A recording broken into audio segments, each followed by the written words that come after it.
Hi everyone, and thanks for joining me. Today we're going to be making cute towel hangers with our Cricut maker. If you don't have a maker, don't worry. You can totally cut this out in cardstock and then cut out the pattern pieces and cut it out by hand using scissors or a rotary blade.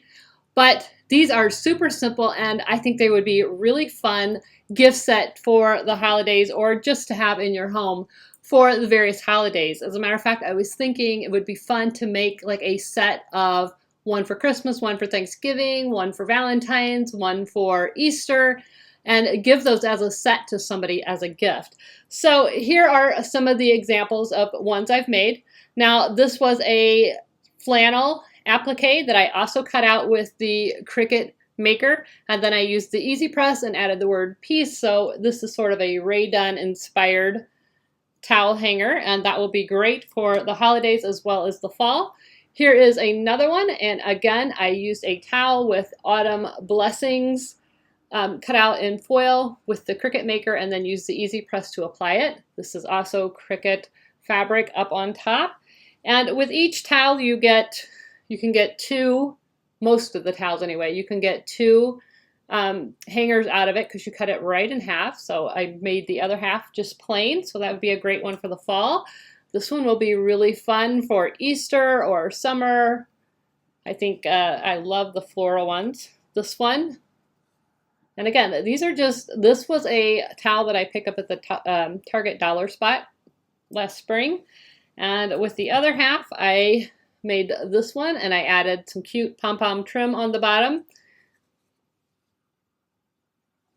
And last but not least, I have this one, and again, this is a Christmas towel that I made last year with the Easy Press, and this year I just pulled it out, cut it in half, and added my towel topper. So this is the part we're going to be making. It hooks right over your oven door, and then you snap it into place. If you don't have the cam snap tool, which I have linked in the description below the video, but if you don't have that, you could totally do a buttonhole, you could do Velcro, but we're going to be doing the snap version in this tutorial. And like I said, with each towel, you can get two projects out of it. Now I had one towel that was a little bit shorter, this one, so I was only able to get one, and I just made it a little bit longer, but most of the towels you can get at least two out of. Today we're going to be using this one, and it's another glitter one that I made last year. So we're going to put a topper on that. You're going to need your pattern piece, which is, you're going to need two of these, and this is linked in the description below the video. You're going to need your cam snap tool set. You're going to need a couple little pieces of interfacing. I just pulled out some scraps, and it really doesn't matter what kind of interfacing, but you want it to be fusible. We're just going to use that to reinforce where our snaps are, just to make that fabric a little bit more steady. And we're also going to use some pins or some wonder clips. I'm going to probably use a combination of both. You're going to need your sewing machine, of course, some coordinating thread, and that's really all you need. So let's get started. Okay, so like I said, you're going to need your towel. You're going to need something to cut your towel in half with. You can use scissors, or I like to use the Cricut rotary cutter. You're going to need your cam snap tool, and again, you can use Velcro or a button if you would like. I'm going to use a Pilot friction pen to mark my fabric, but you need some kind of fabric marker. You're going to need some pins or clips. You're going to need your pattern pieces cut out. You need two pieces of fabric and two small pieces of interfacing. And I recommend using a ruler to cut your towel. So the first thing we're going to do is cut our towel in half, and this is nothing magical. I've folded it in half. I've kind of creased it so that I know where that halfway mark is. I'm going to fold it in half. And again, I can put another design on the other end, and I can totally use the other half of this towel to make a second one.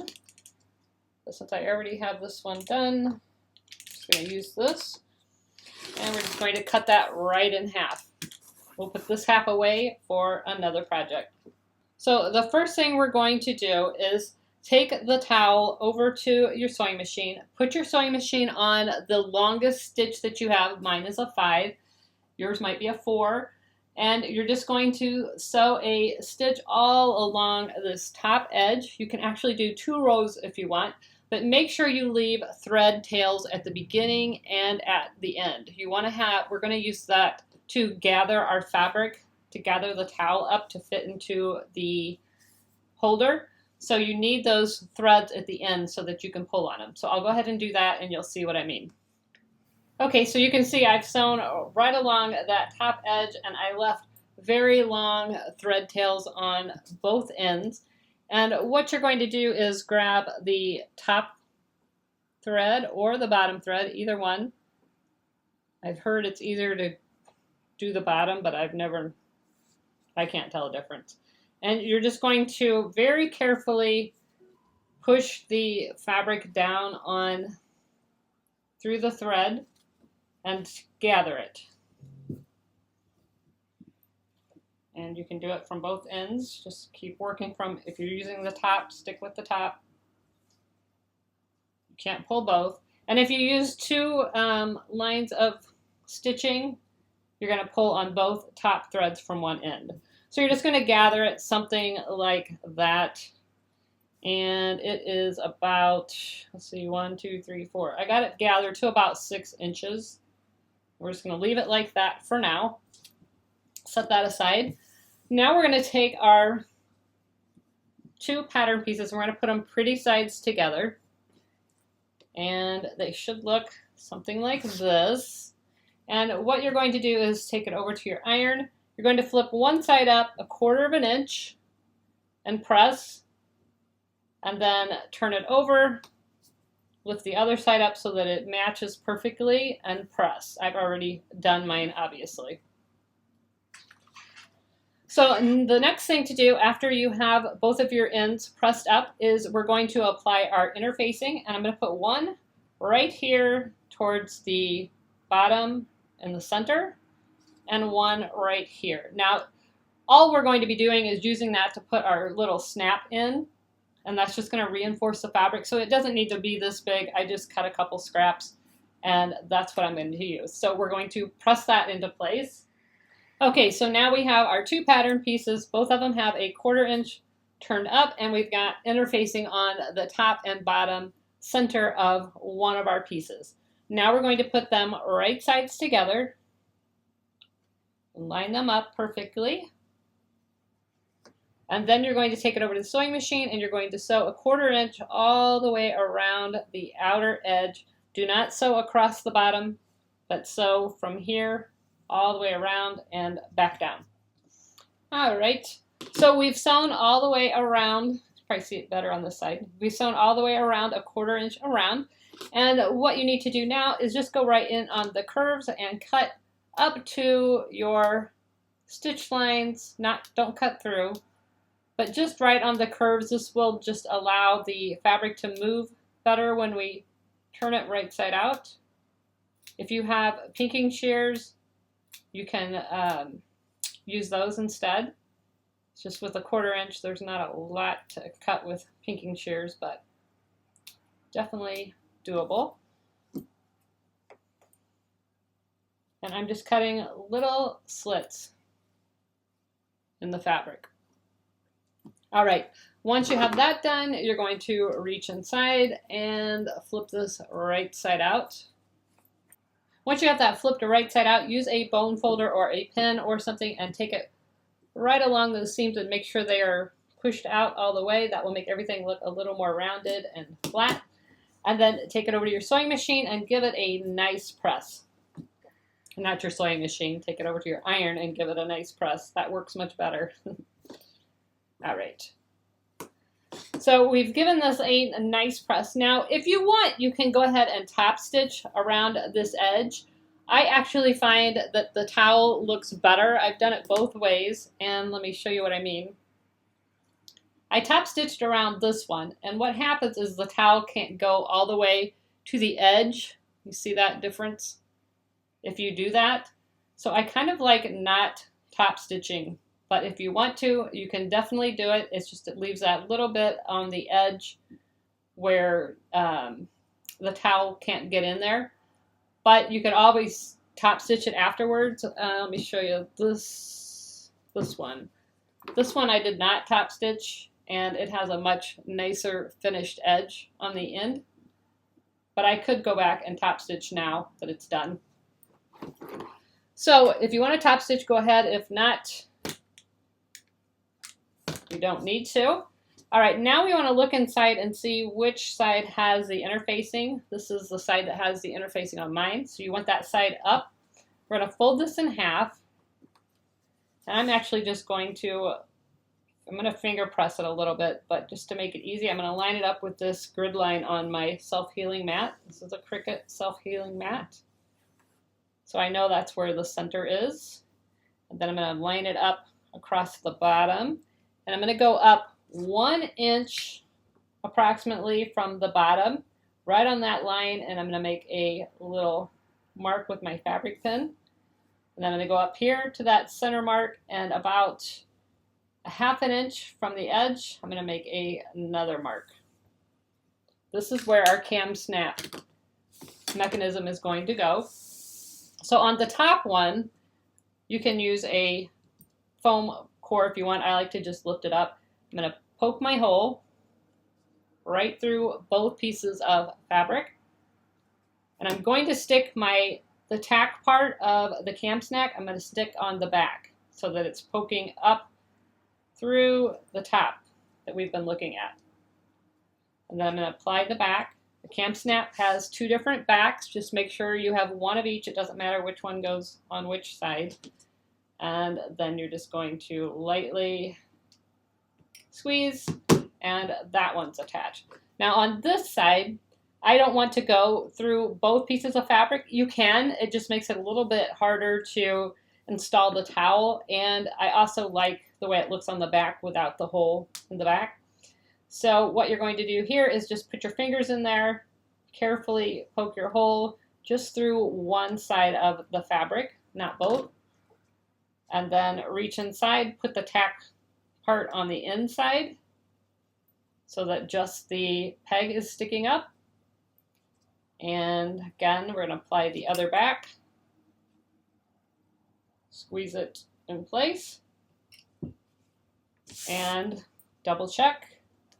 We've got everything on there right. We do. So now we're going to grab our towel, and we want to make sure that if it has a design on it, which mine does, it's on this side, that is on the same side as the snaps that we're looking at. And what I like to do is take the end, kind of flip it under just a little bit, maybe 1/2 inch, 1/4 inch, and I'm going to tuck that right inside that edge about, let's see, about 1/2 inch. And I'm going to put a wonder clip there. I'm going to do the same thing on this end. I'm going to fold that edge under a little bit. I'm going to stick this end inside about 1/2 inch and wonder clip that into place. And then you need to look inside and make sure that the middle part is straight.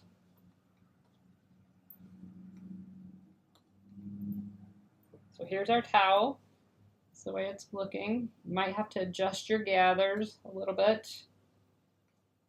Make sure that it lays right.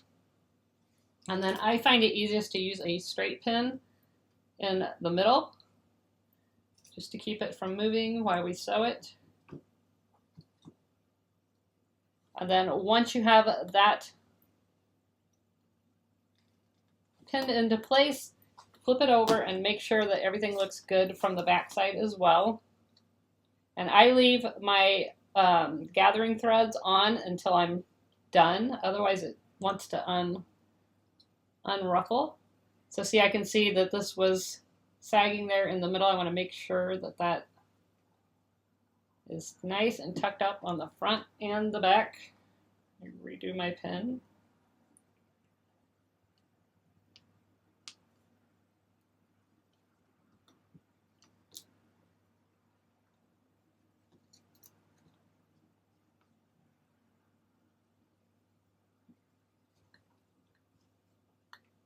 All right, so once you have everything into place, Double check one more time that everything is tucked in, there's nothing sticking out. You're going to take it over to your sewing machine. You're going to back stitch and sew right across that edge, right off this end, back stitch, and then I like to sew 2 rows. That's totally up to you. Okay, so you can see I sewed 2 rows of stitching right across there. It's now secured into place. You want to cut off any of your threads. Make sure everything is nice and tidy. Cut off those gathering threads.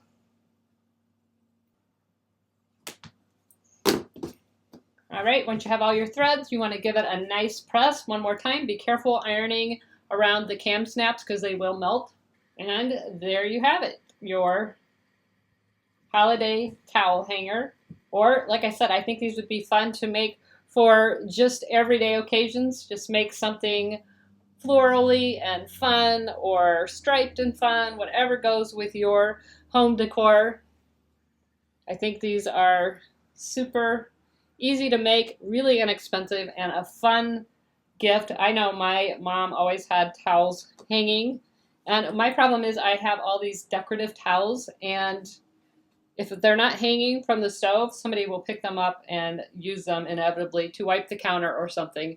And that's totally not their purpose. These are sort of just pretty and maybe fingertip towels. So again, I hope you guys enjoyed this video. If you did, please like, subscribe, and share.